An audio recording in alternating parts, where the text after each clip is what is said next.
Sandeep classes के YouTube channel पर मैं संदीप सोनी आप सबका बहुत बहुत स्वागत करता हूं। फ्रेंड्स, आज हम लोग जो है एक नए टॉपिक को पढ़ेंगे, क्योंकि मैं एक नए टॉपिक को लेकर के आया हूं और उस टॉपिक का नाम है यूज ऑफ देयर, अर्थात देयर का प्रयोग होता कहाँ पे है और उसके साथ साथ देयर किस किस रूप में प्रयोग किया जाता है अंग्रेजी में और इसका क्या क्या रोल है, इसके बारे में हम लोग सीखते हैं।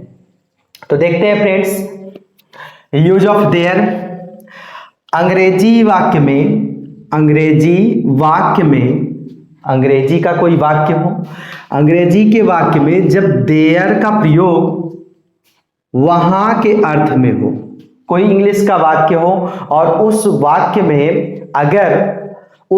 में देयर का प्रयोग वहां के अर्थ में होता है। किसके अर्थ में? वहां के अर्थ में होता है, तो वह एक एडवर्ब होता है। अर्थात इसका क्या मतलब हुआ? इसका मतलब ये हुआ कि अगर कोई इंग्लिश का वाक्य है और उस इंग्लिश के वाक्य में अगर देयर का प्रयोग वहां के अर्थ में प्रयोग होता है तो वो देयर जो है एक एडवर्ब के रूप में काम करेगा, अर्थात जो पार्ट्स ऑफ स्पीच होगा एडवर्ब उसके रूप में काम करेगा एज एन एडवर्ब।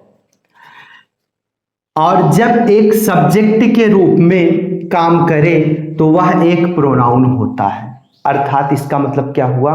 इसका मतलब ये हुआ कि कोई अंग्रेजी का वाक्य हो और उस अंग्रेजी के वाक्य में अगर देयर का प्रयोग हुआ है और देयर का प्रयोग वहां के अर्थ में होगा तो वो एक जो है एडवर्ब के रूप में पार्ट्स ऑफ स्पीच काम करेगा। और अगर जो है वही देयर एक सब्जेक्ट के रूप में काम करता है तो वो जो है देयर एक प्रोनाउन जो है पार्ट्स ऑफ स्पीच के रूप में काम करेगा और वो एक सब्जेक्ट माना जाएगा। अब फ्रेंड्स, ये समझते हैं कि हम लोग कैसे जानेंगे कि यहाँ पर देयर का मतलब जो है वहां के रूप में आया है कि नहीं, या कि सब्जेक्ट के रूप में आया। तो फ्रेंड्स, वो उदाहरण से हम लोग देखते हैं कैसे समझ में आएगा। एग्जाम्पल है आई वेंट देयर, मैं वहां गया। अब यहां पर एज एन एडवर्ब काम कर रहा है, क्या? देयर। क्यों? क्योंकि जब भी एडवर्ब के रूप में काम करेगा, जब भी वहां के अर्थ में काम करेगा तो ये हमेशा अंग्रेजी के वाक्य के अंत में प्रयोग होगा। कोई भी इंग्लिश का वाक्य हो, अगर उस इंग्लिश के वाक्य में देयर का प्रयोग हुआ है और वो हमेशा अगर वो इंग्लिश वाक्य के अंत में प्रयोग हुआ है, अर्थात अंत में आया है, तो उस देयर का प्रयोग जो है एक एडवर्ब के रूप में जो है काम करता हुआ दिखाई देगा और इसके साथ साथ उस देयर का प्रयोग जो है वहां के अर्थ में होगा। किसके अर्थ में होगा फ्रेंड्स? वहां के अर्थ में होगा। और जब किसी भी वर्ब के हेल्पिंग वर्ब के कोई भी एक हेल्पिंग वर्ब हो और उस हेल्पिंग वर्ब के पहले अगर आया है, अगर किसी भी वाक्य में एज ए सब्जेक्ट काम करता है तो हम लोग उस वाक्य में आसानी से समझ जाते हैं कि वो एक सब्जेक्ट के रूप में काम कर रहा है। तो यहाँ पर वॉज है और वॉज एक जो है हेल्पिंग वर्ब है और इस हेल्पिंग वर्ब के पहले जो है देयर का प्रयोग हुआ है और ये देयर जो है एक प्रोनाउन है और प्रोनाउन के साथ साथ किसके रूप में काम कर रहा है? एक सब्जेक्ट के रूप में काम कर रहा है। तो फ्रेंड्स, मैं उम्मीद करता हूँ दोनों में डिफरेंस समझ में आ गया। कब जो है देयर का प्रयोग एक एडवर्ब के रूप में प्रयोग होता है, अर्थात उसका अर्थ जो है वहां के रूप में होगा, और कब जो है सब्जेक्ट के रूप में काम करेगा, अर्थात वो पार्ट्स ऑफ स्पीच की बात की जाए तो वो कौन सा पार्ट्स ऑफ स्पीच हो जाएगा? प्रोनाउन। क्यों? क्योंकि प्रोनाउन और नाउन दो ऐसे पार्ट्स ऑफ स्पीच हैं जो है एक सब्जेक्ट के रूप में काम करते हैं, एक ऑब्जेक्ट के रूप में काम करते हैं, लेकिन देयर एक प्रोनाउन है और देयर प्रोनाउन होने के साथ साथ ये हमेशा सब्जेक्ट के रूप में काम करेगा, कभी भी ऑब्जेक्ट के रूप में काम नहीं करता है। और इसके साथ साथ कुछ ऐसे और पार्ट्स ऑफ स्पीच होते हैं जो है सब्जेक्ट के रूप में काम करते हैं, जैसे वर्ब के अंतर्गत जो है इन्फिनेटिव होता है, जीरेंड होता है, यह सारी चीजें जो है क्या कहते हैं एक सब्जेक्ट के रूप में काम करते हैं। इसके अलावा और कोई पार्ट्स ऑफ स्पीच नहीं है जो एक सब्जेक्ट के रूप में काम करें। तो मैं उम्मीद करता हूं फ्रेंड्स देयर का प्रयोग एडवर्ब के रूप में और देयर का प्रयोग सब्जेक्ट के रूप में अर्थात प्रोनाउन के रूप में कहां पे प्रयोग होता है ये आप सबको समझ में आ गया होगा। अब देखते हैं फ्रेंड्स देयर का प्रयोग हम ट्रांसलेशन, जैसे कोई इंग्लिश का वाक्य होता है और उस इंग्लिश के वाक्य में हम लोग कंफ्यूज हो जाते हैं कि यहाँ पर देयर लगेगा कि नहीं लगेगा, तो एक सब्जेक्ट के रूप में हम देयर का प्रयोग कैसे करें, किस तरीके से करें, इस चीज को अब जो है सीखते हैं।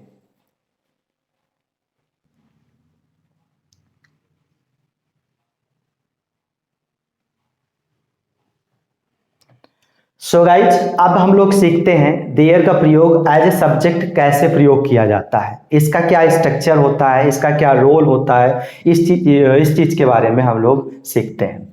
तो देयर इसका एक स्ट्रक्चर हम लोग देखते हैं फ्रेंड्स।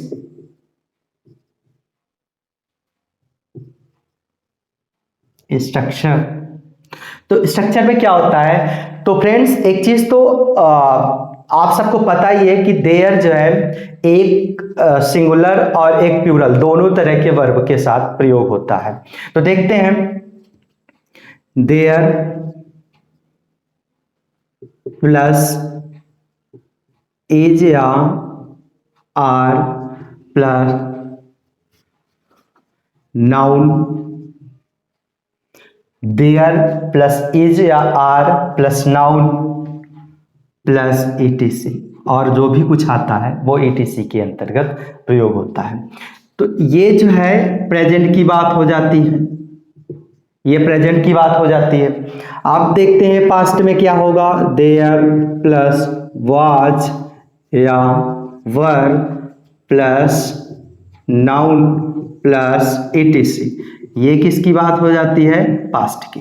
अर्थात अगर वो प्रेजेंट में है तो इज या आर का प्रयोग होगा, जैसा हमारा नाउन होगा उसके हिसाब से यहाँ पर क्रियाएं बदल जाएगी, और अगर वो पास्ट में है तो या तो वाज लगेगा या तो वर लगेगा, जैसा हमारा नाउन होगा उस नाउन के बेस पर। अगर नाउन जो है सिंगुलर है तो वहां पर किसका प्रयोग होगा, इज का प्रयोग होगा, और अगर नाउन जो है प्लूरल है तो वहां पर आर का प्रयोग होगा। और इसी तरह से यहां पर भी अगर नाउन हमारा सिंगुलर है तो वाज का प्रयोग होगा, और अगर जो है नाउन हमारा प्लूरल है तो वर का प्रयोग होगा। दोनों में डिफरेंस समझ में आ गया होगा। अब फ्रेंड्स अब देखते हैं कि कोई भी हिंदी का वाक्य हो और उस हिंदी के वाक्य में यदि देयर का प्रयोग लग रहा है तो हम लोग कैसे देखते ही समझ जाएंगे कि देयर का प्रयोग इसमें लगेगा। देखते हैं कैसे समझ में आएगा। जैसे मान लीजिए मैंने एक सेंटेंस लिखा, जंगल में एक शेर है, जंगल में एक शेर है। तो फ्रेंड्स ये एक सेंटेंस है, ये एक वाक्य है और वो भी हिंदी में है।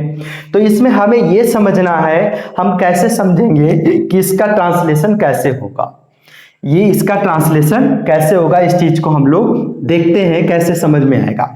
तो फ्रेंड्स जब भी अगर उस वाक्य में देयर का प्रयोग होना होगा तो फिर सबसे पहला काम ये करना है कि हिंदी के वाक्य के अंत में आया क्या है।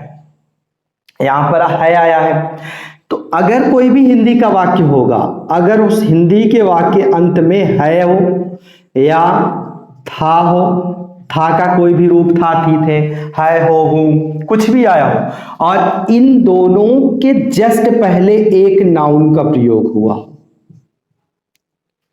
फिर से देखते हैं, अगर कोई हिंदी का वाक्य हो और उस हिंदी के वाक्य में, उस हिंदी के वाक्य के अंत में यदि है आया हो या था आया हो, है, हूं, हो, था, थी, थे, इनमें से कुछ भी आया हो और इनके जस्ट पहले एक नाउन का प्रयोग हुआ, एक नाउन, एक संज्ञा का प्रयोग हुआ हो, तो उस वाक्य में जब भी उस वाक्य का ट्रांसलेशन होगा इंग्लिश में तो उस वाक्य की शुरुआत हमेशा किससे की जाएगी, देयर से की जाएगी। मैं एक बार फिर से रिपीट कर रहा हूं फ्रेंड्स, अगर कोई हिंदी का वाक्य हो और उस हिंदी के वाक्य में, अगर उस हिंदी के वाक्य में सबसे अंत में है आया हो या था आया हो, है, हूं, हो, था, थी, थे, इनमें से कुछ भी आया हो और इससे जस्ट पहले एक नाउन आया, एक संज्ञा का प्रयोग हुआ, तो उस वाक्य का ट्रांसलेशन हमेशा एक देयर से शुरू होगा,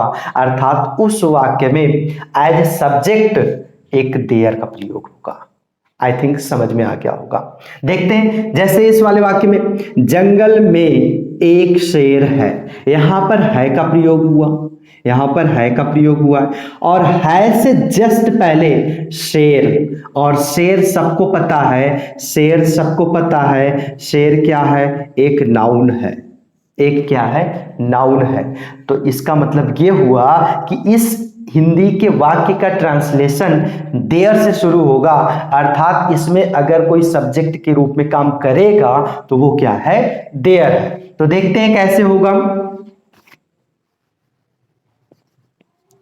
जंगल में एक शेर है, तो सबसे पहला काम क्या करना है फ्रेंड्स, सबसे पहला काम करना है देयर लगा देना है। क्यों? क्योंकि यहां पर है से पहले शेर, शेर एक नाउन, और जब चूंकि अब शेर एक नाउन है और नियम के हिसाब से ये पता चला कि अगर है, हूं, हो, था, थी, थे से पहले एक नाउन है, तो उस वाक्य की शुरुआत देयर से होगा एज ए सब्जेक्ट। तो सबसे पहले देयर लग गया।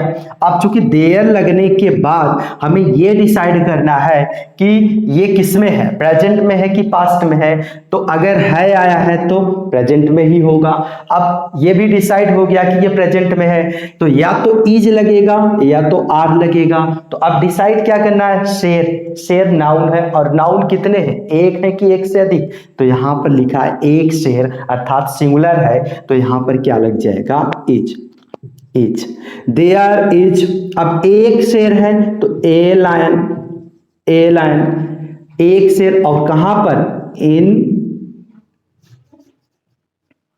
Forest, in forest. तो there is a lion in forest. तो ये सेंटेंस का जो है ट्रांसलेशन हो गया। फ्रेंड्स, एक तरीका और होता है, देयर का प्रयोग एज ए सब्जेक्ट तब करते हैं। एक तो तरीका ये हो गया कि अगर है, हूं, हो, या था, थी, थे, अगर इनमें से कोई कुछ आता है और इससे जस्ट पहले एक नाउन का प्रयोग होता है, तो उस सेंटेंस की शुरुआत, उस सेंटेंस का translation as a subject there से शुरू होता है। एक तो तरीका ये हो गया। दूसरा तरीका है कि देयर का प्रयोग हमेशा वहीं पे किया जाता है जहां पर किसी भी सेंटेंस में किसी एक नाउन या एक से अधिक नाउन की उपस्थिति को बताए, प्रेजेंटेशन को बताए, अर्थात वहां उस नाउन की उपस्थिति है या नहीं है, उस चीज को अगर दर्शाया जाए तो उस वाक्य का जो है ट्रांसलेशन हमेशा एज ए सब्जेक्ट देयर से शुरू करते हैं। तो इस वाले वाक्य में जंगल में एक शेर है, अब शेर की उपस्थिति किसी एक प्लेस पे बताई जा रही है, तो यहाँ किसी एक नाउन की उपस्थिति, एक प्रेजेंटेशन को दर्शाया जा रहा है, इसलिए इस वाक्य की शुरुआत किससे हो रही है, देयर से हो रहा है। आई थिंक ये समझ में आ गया होगा। और कुछ ट्रांसलेशन देखते हैं फ्रेंड्स।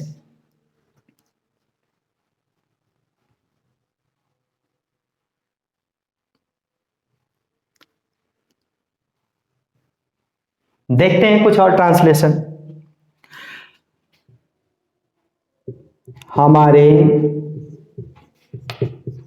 भारत में 28 राज्य हैं। हमारे भारत में 28 राज्य है। तो फ्रेंड्स, सबसे पहली चीज यहां पर है आया, और है से पहले राज्य आया, और राज्य क्या है, एक नाउन है। तो इसका मतलब ये हुआ इस वाक्य की शुरुआत एज ए सब्जेक्ट देयर से होगा। तो यहां पर सबसे पहले क्या लगा देते हैं, देयर, जैसा कि स्ट्रक्चर है देयर।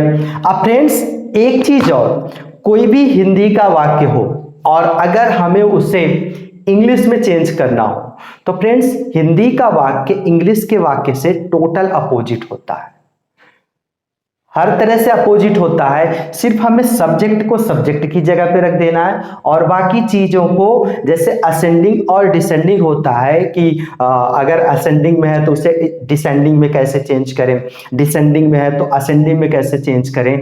तो उसी तरह से सेंटेंस का भी रूल होता है कि सबसे पहले हमें जो है सब्जेक्ट का रूप, सब्जेक्ट को रख देना है, और सब्जेक्ट को रखने के बाद हमें अंत वाले शब्द से शुरू करना होता है, अंत वाले शब्द से जो है शुरू करना होता है। इस वाक्य में देखते हैं कैसे होगा। तो यहाँ पर जैसा कि नियम ने बताया, नियम बता रहा है कि हाँ नियम के हिसाब से यहाँ पर दियर लगना है, तो दियर लग गया।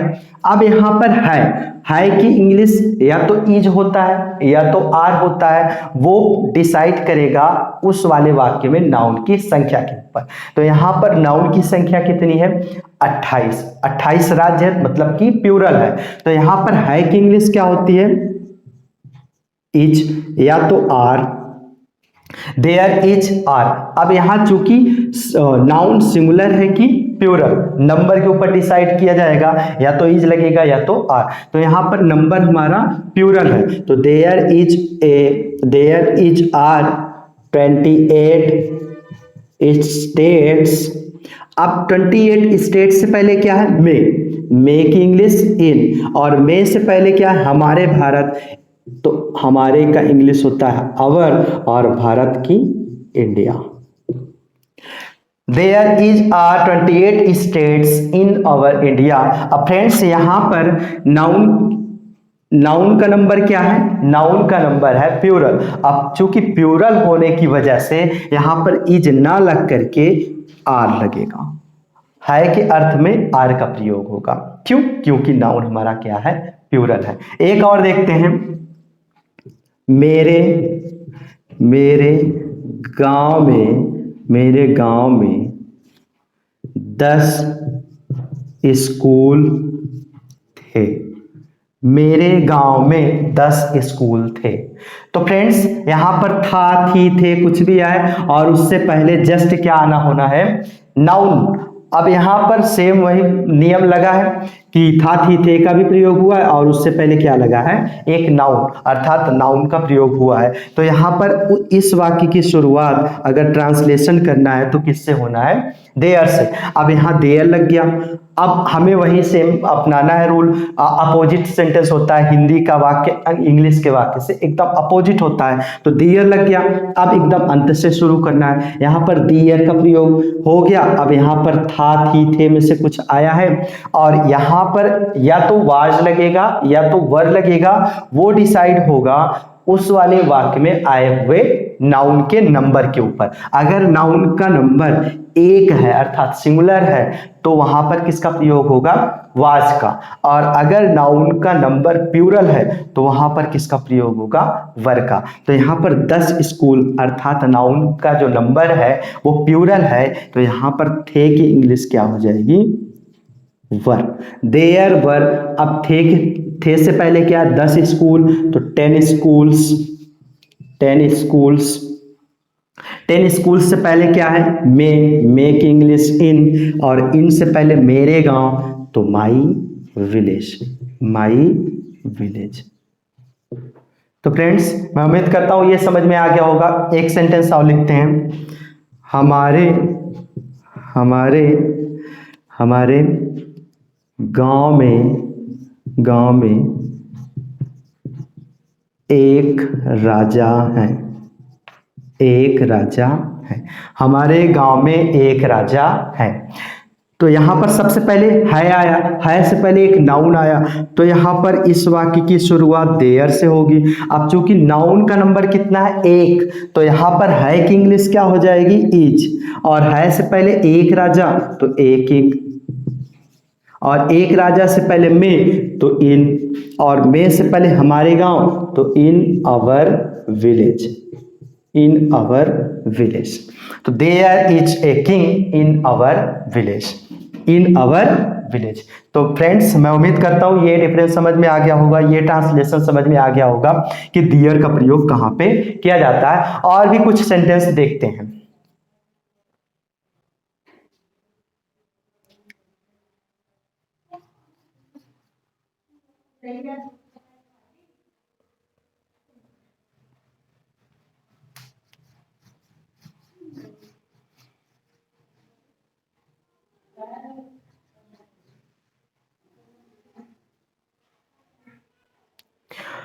सो गाइज और कुछ ट्रांसलेशन देखते हैं जिसमें देयर का प्रयोग होगा।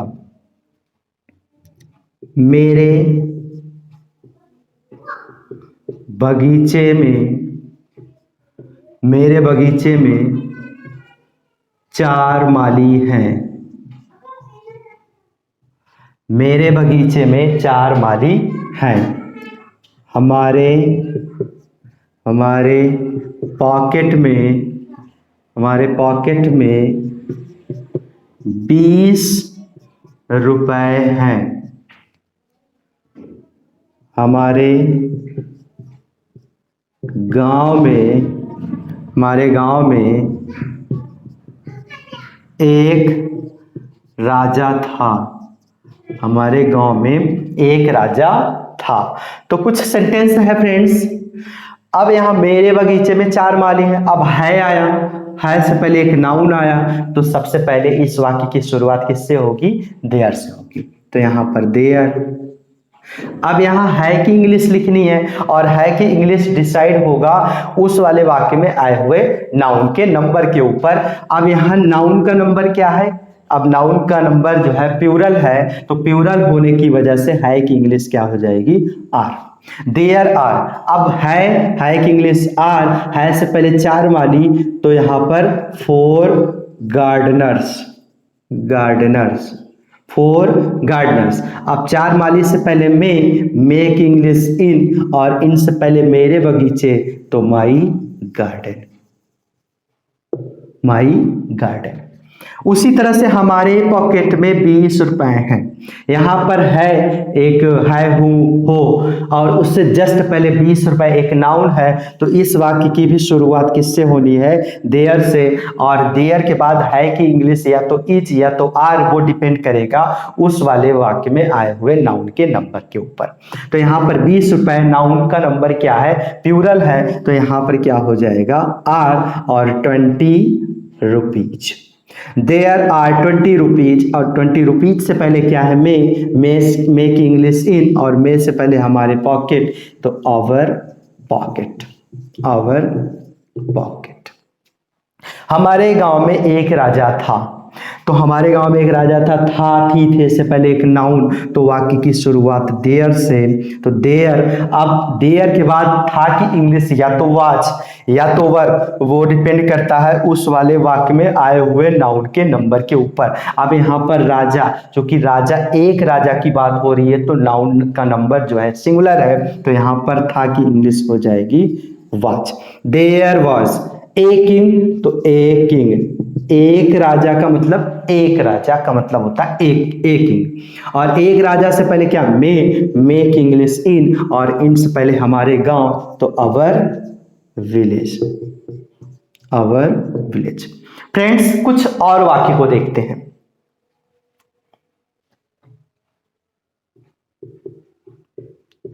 परिवार में 10 सदस्य हैं। परिवार में 10 सदस्य हैं। परिवार में 10 सदस्य हैं। स्कूल में 400 छात्र हैं। स्कूल में 400 छात्र हैं। परिवार में 10 सदस्य हैं। स्कूल में 400 छात्र हैं। घर में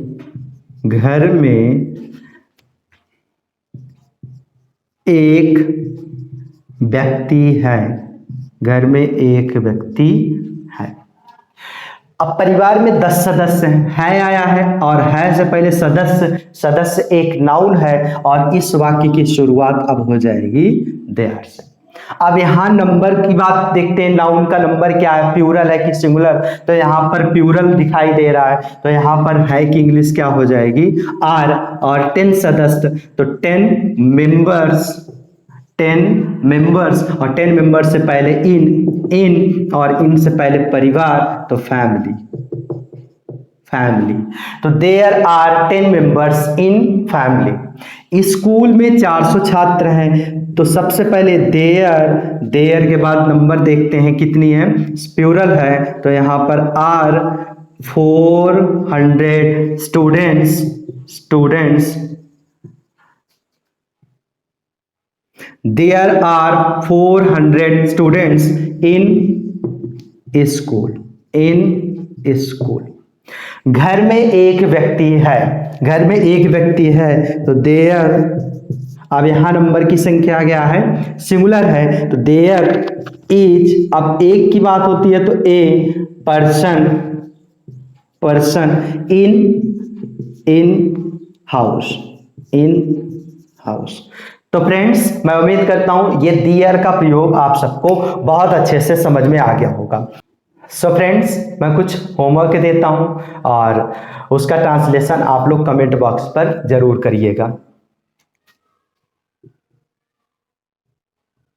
हमारे हमारे गांव में 400 विद्यालय हैं। हमारे गांव में 400 विद्यालय हैं। मेरे भारत में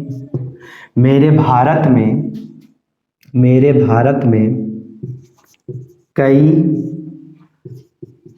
महान व्यक्ति हैं। मेरे भारत में कई महान व्यक्ति हैं। स्कूल में 10 अध्यापक थे। स्कूल में 10 अध्यापक थे। तो फ्रेंड्स ये 3 सेंटेंस है और इन 3 सेंटेंस का जो है आप लोग ट्रांसलेशन करके कमेंट बॉक्स पर जरूर भेजिएगा और मैं उम्मीद करता हूँ ये सारा बहुत अच्छे से समझ में आया होगा आप सबको। और फिर मिलते हैं एक नेक्स्ट वीडियो में एक नए टॉपिक के साथ, तब तक के लिए थैंक्स अ लॉट।